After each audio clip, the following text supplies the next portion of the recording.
Hi, welcome back to EducateTube.com. My name's Sipsky, your host. Last time I showed you how to turn your backyard into a vegetable garden. Today I'm going to make it look better by using a pre-made raised garden bed.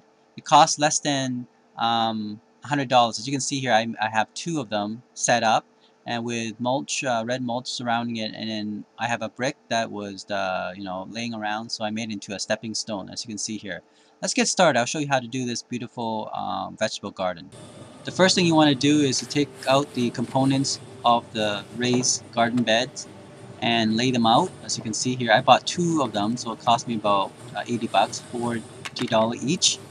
So I'm just looking into the box, see what it have. The most important is actually the corners, so make sure that you have all the corners. And what I do first is I line them up in a square, just like what I see from the box. You know, like almost like putting out the Lego or puzzles, right? You want to make sure you have the framework ready and know where to put all the stuff, the most important stuff. And the most important stuff, of course, is the corners. Okay, so I'm looking through and I see a manual in the box. I want to look at that as well to see if all the components there and how I'm going to put it together. So you just have to follow the manual.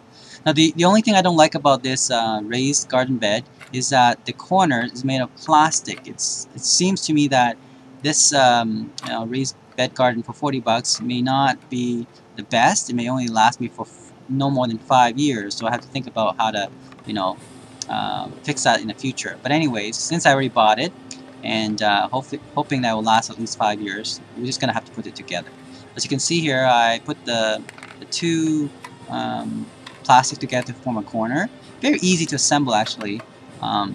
Just follow the manual and you should be able to do it. It has a plastic peg as well, which is my concern as well. It shouldn't be a plastic. It should be actually more metal.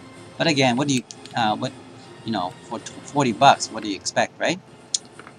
Okay, so once that's in place, we want to fit it into the plywood that's provided, right? Pre-made compressed plywood.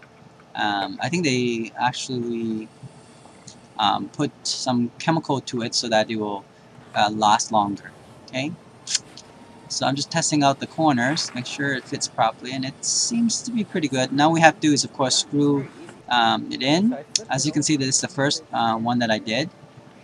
Notice that the corner aligns quite well, and what I did was actually turn it upside down, right? So to see what it looks like, and even you can see the peg at the end of each of the corner, right? Just line them up. And later on, of course, I'm going to screw them all in, right, with the nuts and bolts that's provided.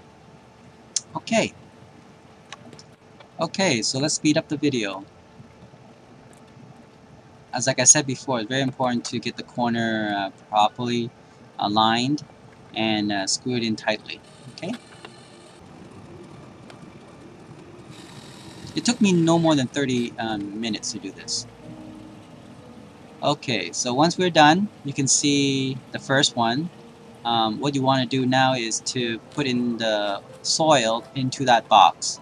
So as you can see here, I'm digging the surrounding soil into the box. And then what I'm going to do is I'm going to put a red mulch. Now you don't have to use red mulch. You can use any color you want around the garden box. As you can see here when it's completed. There we go. Thanks for watching EducateTube.com.